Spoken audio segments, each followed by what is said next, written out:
One perfectly normal night, I'm heading home from a rodeo in Utopia, Texas.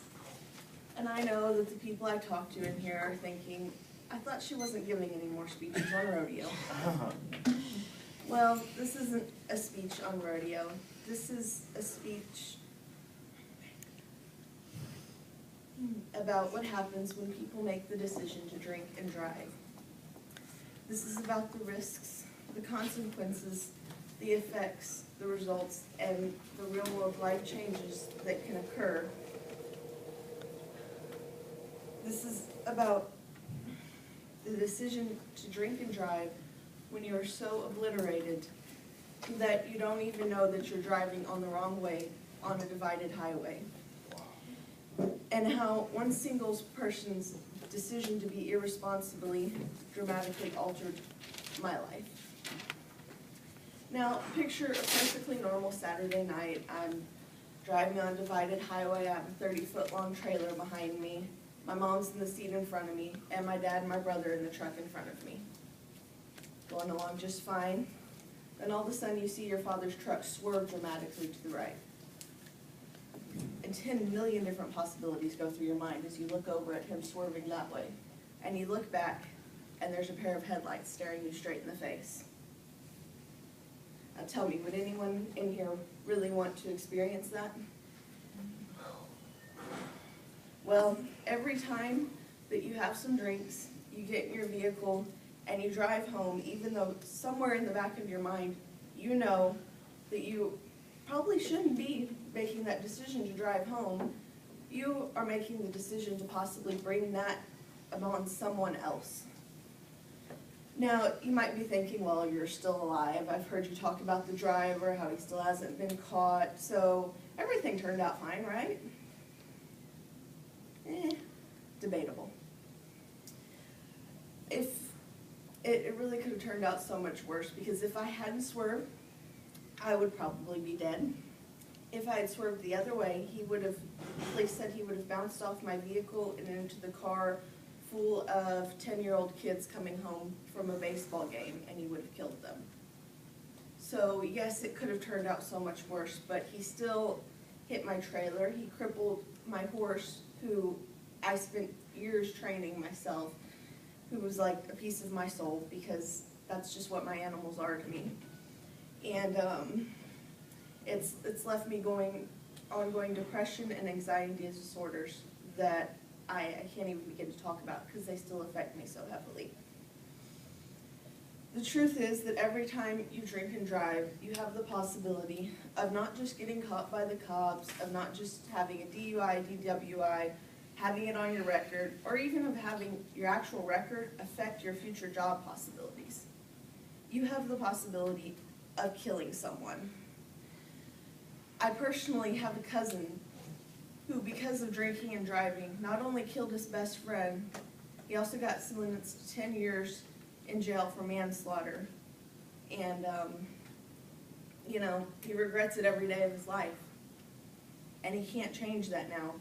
And it's all over some little decision that most people don't even stop to consider or think about. They just do it.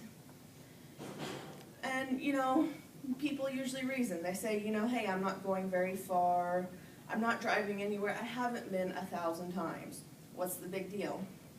Well, in 2009, 10,839 of those people were killed in alcohol-impaired crashes, accounting for nearly 1/3 of traffic deaths in the United States.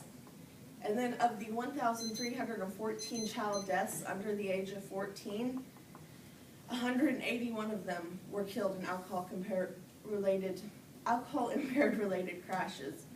And half of those were in the car with the drunk driver. Can you imagine being responsible for the death of one of your own nieces or nephews, or children, or any young child? Because I can't. But often that's what the decision to continuously drink and drive in college can lead to. Because an average drunk driver has driven drunk 80 times before their first arrest. And drivers with a BAC level of 0.08 or higher and fatal crashes were 8 times more likely to have had a prior conviction for drinking and driving. And especially our age group, in 2009, the 21 to 24-year-old age group had the highest percentage of drivers in fatal crashes with a blood alcohol concentration of 0.08 or higher. These particular drivers have the potential to become what is termed hardcore drunk drivers. And they are basically drivers that are highly resistant to any kind of change or any kind of reasoning. They just don't get it. I know someone personally who absolutely refuses not to take her own car to the bar. She refuses to let anyone else drive it. And she refuses to leave it in the parking lot there because it might get hit. And yet she goes to the bar every weekend, she gets drunk, and she drives home. And she's been doing this before she was even of legal age to drink. And she just doesn't seem to get that even though she just loves her car, that a car is replaceable in the end, but a human life is not. You say, you know, I've done it before, nothing's happened. Everybody just makes too big a deal about it. And that's exactly her attitude, and that's exactly the attitude that leads people down the road to becoming hardcore drunk drivers. And in 2009, 70% of the drunk driving accidents involved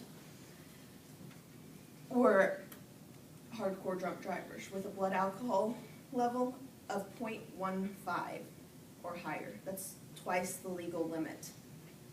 And, you know, people say, well, I still don't think that it can happen to me, but statistics show that 1 in 3 people will be involved in an alcohol-impaired related crash in their lifetime, and that every minute someone gets injured in an alcohol-related crash. So don't think that one person can't be you the next time. The bottom line is that drunk driving is a very serious problem, and there are too many people that don't give it the credence it deserves. Truth is, more serious action needs to be taken to prevent this from happening. But until then, just think about this. Would you drink or drive with a small child, niece, or nephew in the car with you? Because if you wouldn't, then you shouldn't drink and drive, period. Because somewhere out there in one of those cars that you could possibly hit is someone else's niece, nephew, or child.